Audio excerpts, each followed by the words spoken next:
नमस्कार, सत्यदर्शन न्यूज मध्ये आपले स्वागत आहे। मी पायल शहा। एक नजर टाकूया आजच्या ठळक घडामोडींवर।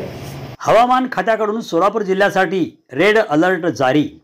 अहिल्यानगर व धाराशिव जिल्ह्यात झालेल्या अतिवृष्टीमुळे सीना कोळेगाव, चांदणी, खासापुरी प्रकल्प तसेच भोगावती नदीमधून सीना नदीमध्ये मोठ्या प्रमाणात पाण्याचा विसर्ग सुरू आहे। परिणामी सीना नदीकाठावरील गावांमध्ये पूर सदृश परिस्थिती निर्माण झाली असून पुराचा धोका निर्माण झाला आहे। भारतीय हवामान खात्याने सोलापूर जिल्ह्यासाठी रेड अलर्ट जारी केला असून उत्तर सोलापूर ग्रामीण, माढा, करमाळा, मोहोळ, बार्शी व मंद्रुप दक्षिण सोलापूर तालुक्यामध्ये पूरस्थितीचा शक्यता लक्षात घेता जिल्हाधिकारी तथा जिल्हा आपत्ती व्यवस्थापन प्राधिकरण अध्यक्ष कुमार आशीर्वाद यांनी तातडीने शोध व बचाव कार्यासाठी पथकांची नियुक्ती केली आहे। नियुक्त पथकांची माहिती पुढीलप्रमाणे: NDRF पथक माढा तालुका, सुलतानपूर व राहुलनगर गावे, लष्कर पथक माढा तालुका, दारफळ गाव।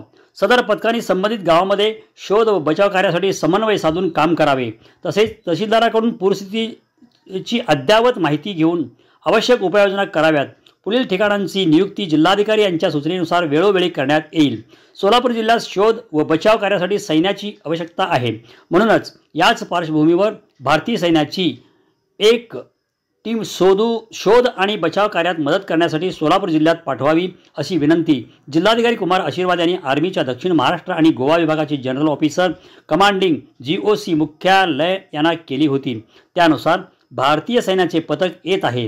त्याचप्रमाणे NDRFचे 2 पथक माढा तालुक्यात बजावायचे कार्य करत असून आणखीन एक पथक जिल्हाधिकारी यांच्या प्रयत्नातून मिळणार आहे। तरी जिल्ह्यात NDRFचे 3 पथके शोध व बचावाच्या कार्यात भाग घेतील।